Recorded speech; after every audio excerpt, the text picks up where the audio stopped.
இப்போ தான் நம்ம சேனலுக்கு நீங்கள் முதல் முறையாக வரீங்கன்னா தயவுசெய்து கீழே இருக்கிற ரெட் கலர் சப்ஸ்கிரைப் பட்டன் அழுத்தி சப்ஸ்கிரைப் பண்ணிக்கோங்க. கூடவே அந்த பெல் பட்டன் அழுத்தி ஆள்னு கொடுத்துக்கோங்க. அப்போ தான் நம்ம போடுற வீடியோ உங்களுக்கு தினமும் கிடைக்கும். சரி வாங்க இப்போ நம்ம வீடியோக்குள்ளே போகலாம். தன்னுடைய மாமியாரை பிடிக்காத ஒரு இளம்பெண் அழுது புரண்டு தன்னுடைய கஷ்டம் எல்லாம் தீர்த்திட வேண்டி சிவனை நோக்கி விரதமிருந்தாள். தவமாய் தவம் கிடந்து மெய்வருந்தி நாள்தோறும் பூஜை செய்தாள். அவளுடைய தவத்தால் மனம் இறங்கிய சிவபெருமான் ஒரு நாள் அவள் முன் தோன்றி, மகளே, உன்னுடைய மன வலிமையை மெச்சி மகிழ்ந்தேன். ஏதாவது ஒரு வரம் கேட்டு பெற்றுக்கொள் என்றார். அப்பனே, எனக்கு ஒரு வரம் போதாது, 3 வரம் வேண்டும் என்று அந்த பெண் கெஞ்சினாள்.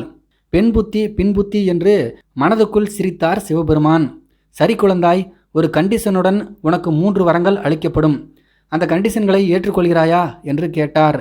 அவளோ அழகாய் அதற்கு சம்மதித்தாள். பகவான் கண்டிஷனை கூறினார். இதோ பார் மகளே, நீ எது கேட்டாலும் கிடைக்கும்.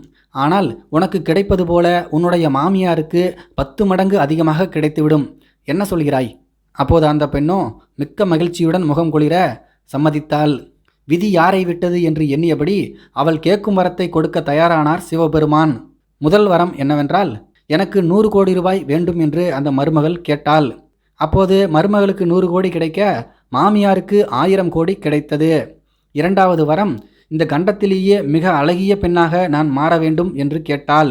மருமகள் அதேபோல அழகாக மாறிவிட அவளுடைய மாமியாரோ இந்த உலகத்திலேயே அதீத அழகான பெண்ணாக மாறினார். மூன்றாவது வரமாக அந்த மருமகள் என்ன கேட்டால் தெரியுமா? கடவுளே, எனக்கு சின்னதாக ஒரு ஹார்ட் அட்டாக் வர வேண்டும் என்று.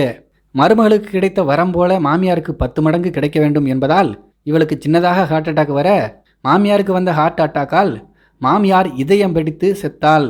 சிவபெருமான் அந்த பெண்ணை பார்த்து, நீலாம் பொண்ணே இல்லை தெரியுமா என்று சொல்லிவிட்டு அங்கிருந்து கிளம்பி சென்றார்.